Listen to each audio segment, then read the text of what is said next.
The Gospel according to Matthew. Matthew chapter 1. This is the genealogy of Jesus the Messiah, the son of David, the son of Abraham.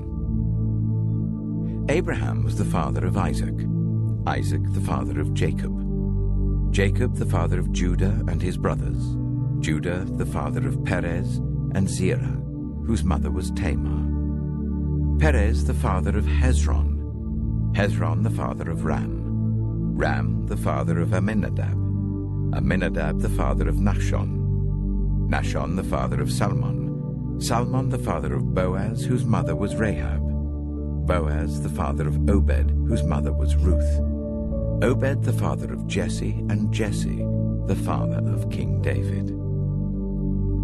David was the father of Solomon, whose mother had been Uriah's wife.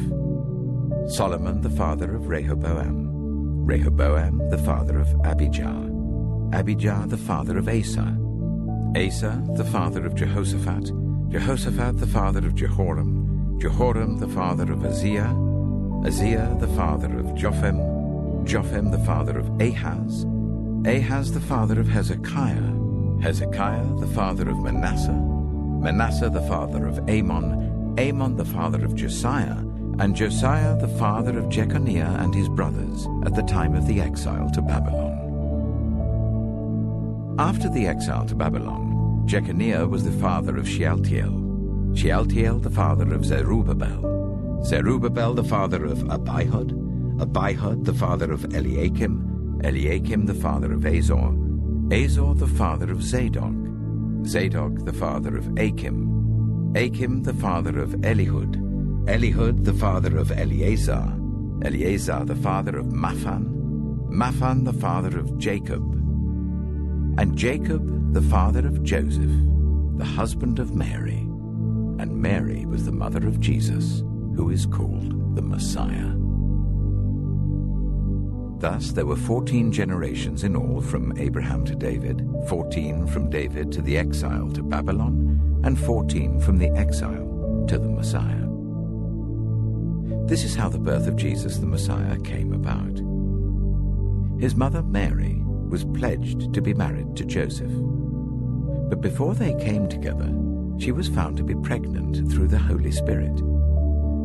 Because Joseph, her husband, was faithful to the law, and yet did not want to expose her to public disgrace, he had in mind to divorce her quietly.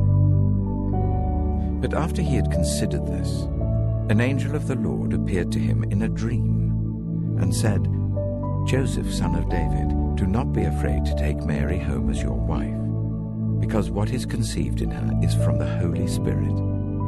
She will give birth to a son, and you are to give him the name Jesus, because he will save his people from their sins." All this took place to fulfill what the Lord had said through the prophet, "The virgin will conceive and give birth to a son, and they will call him Emmanuel," which means God with us. When Joseph woke up, he did what the angel of the Lord had commanded him, and took Mary home as his wife. But he did not consummate their marriage until she gave birth to a son, and he gave him the name Jesus. Matthew chapter 2. After Jesus was born in Bethlehem in Judea during the time of King Herod, Magi from the east came to Jerusalem and asked, "Where is the one who has been born King of the Jews? We saw his star when it rose and have come to worship him." When King Herod heard this, he was disturbed, and all Jerusalem with him. When he had called together all the people's chief priests and teachers of the law, he asked them where the Messiah was to be born. "In Bethlehem in Judea," they replied, "for this is what the prophet has written. But you, Bethlehem in the land of Judah, are by no means least among the rulers of Judah, for out of you will come a ruler who will shepherd my people Israel." Then Herod called the Magi secretly, and found out from them the exact time the star had appeared. He sent them to Bethlehem and said, "Go and search carefully for the child. As soon as you find him, report to me, so that I too may go and worship him." After they had heard the king, they went on their way, and the star they had seen when it rose went ahead of them until it stopped over the place where the child was. When they saw the star, they were overjoyed. On coming to the house, they saw the child with his mother Mary, and they bowed down and worshipped him. Then they opened their treasures and presented him with gifts of gold, frankincense, and myrrh. And having been warned in a dream not to go back to Herod, they returned to their country by another route. When they had gone, an angel of the Lord appeared to Joseph in a dream. "Get up," he said. "Take the child and his mother and escape to Egypt. Stay there until I tell you, for Herod is going to search for the child to kill him."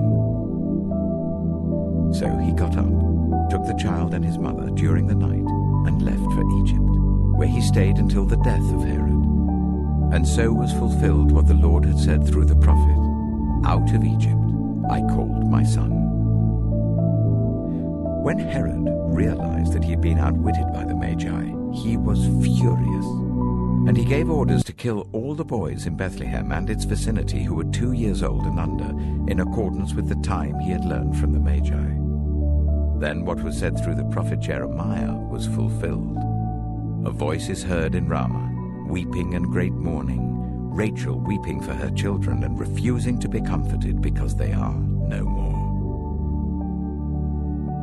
After Herod died, an angel of the Lord appeared in a dream to Joseph in Egypt and said, "Get up, take the child and his mother, and go to the land of Israel, for those who were trying to take the child's life are dead." So he got up, took the child and his mother, and went to the land of Israel. But when he heard that Archelaus was reigning in Judea in place of his father Herod, he was afraid to go there. Having been warned in a dream, he withdrew to the district of Galilee, and he went and lived in a town called Nazareth. So was fulfilled what was said through the prophets, that he would be called a Nazarene.